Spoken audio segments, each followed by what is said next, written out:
I'm heading back to New York today, and I wanted to use this week's episode to answer one of the most frequently asked questions I get on my videos, and that is, how can you make more money in corporate America? And in order to answer that question, I need to bring you back to where my career started, which is back home in New York.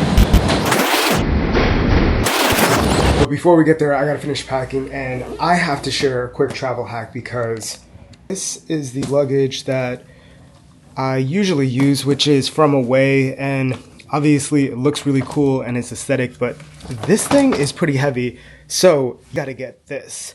This is the Monos luggage, and it obviously doesn't look as nice, but this thing can fit so much stuff, and clearly I have beat this thing up, so this I can throw my whole house into. And yeah, so anyway, this is a quick plug. I love this thing, and I'm a serial overpacker, and this is gonna get me through a whole month in New York easy.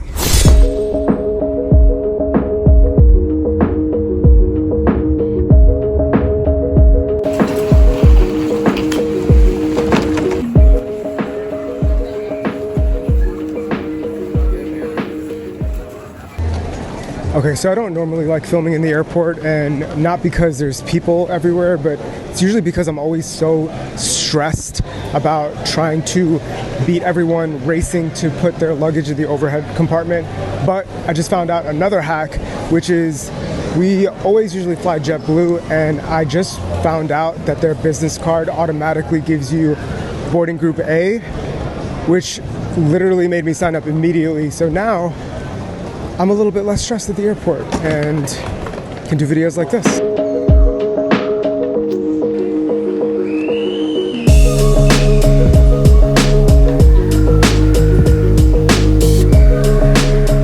So normally we always try to do red-eye flights, but today we decided to go during the day. And we also decided to do the extra legroom, which was so worth it. And this is travel hack number 3. I promise I'll get to the how to make more money part soon. But anyway, these are the X-Real Air glasses, which basically allows you to watch a huge screen straight from plugging in your phone. And this made the flight so much better. And as you can see, what's really cool about these is you could actually change the lens transparency so that you can see what's around you.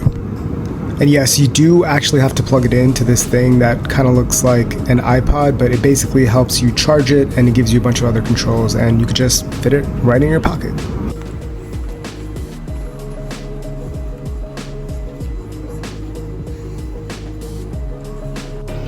Oh, and tell me this cat isn't the perfect representation of what it's like to work in corporate America. Just trapped, terrified. Okay, so now that I'm back in New York, let me give you a little bit of a backstory on how I started my career. I actually went to school for marketing, but ended up failing out of the business major and basically ended college with no idea what I wanted to do. Eventually, I found myself just working random retail sales associate jobs before I figured out that I needed to get into corporate. But before I got to corporate, there was a really important mindset shift that I needed to learn. This is where I started my career as a sales associate in Soho. Worked in Abercrombie over here, worked in Uniqlo, worked in All Saints down there. And I'm sure many of you guys also started your careers as a sales associate, but I was able to escape, and it's really important that you do too. See, the problem is, when I started working in the retail industry, I started to assume that the kind of money that I could make was limited, and I still remember to this day I thought that 40 or 50,000 was so much money. And when you start to put these limits on yourself, it stops you from being able to think that achieving more is realistic when it is. I still remember to this day that when you surround yourself with people who work in the retail industry and are used to these numbers, you will allow them to convince you into thinking that that is true, but it's not. It is okay to think that you can get 70, 80, 90, 6 figures. It's all possible, but you have to get away from the people that make you think it's not possible. Okay, I'm in a store called APL right now, which apparently these sneakers make you jump higher, and there's springs in them, and they're banned in the NBA. I don't know, my cousin's gonna try them out, so we'll see. These are the springs, apparently. All right, if you don't jump like up to here. I can't jump because I blew my knees out. All right, don't make excuses now. You're on camera. All right, you gotta hit us with the Euro step. What the fuck was that? Hey, dude. That's all I got. That's all I got. Jump, what do you mean? That's why we're here. That's all I got. God, it is so cold in New York City.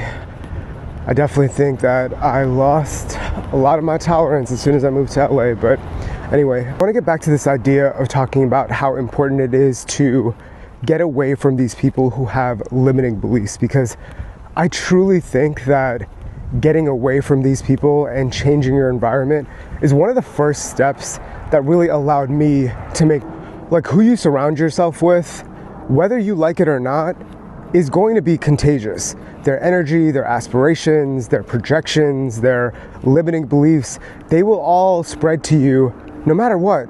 So it's really important to try to control that environment. And in my case, I needed to get away from people that worked in retail that looked at that job as anything but temporary. And look, I get it, all of us need to start somewhere, but it was a stepping stone for me, and that's how I treated it. And if anyone around me didn't believe that, I needed to get away from them. Like, I still remember to this day when people would laugh or roll their eyes when I said that I was gonna work in corporate next year. And all of those same people that laughed at me or just thought it was unrealistic are still stuck in those jobs. So look, if you're watching this and you are early on in your career, or you're just at a point where you feel like you need to be making more money to survive or to achieve the dreams that you have, the biggest takeaway I have for you is to keep having those big goals and never allow anyone to tell you that they are not possible.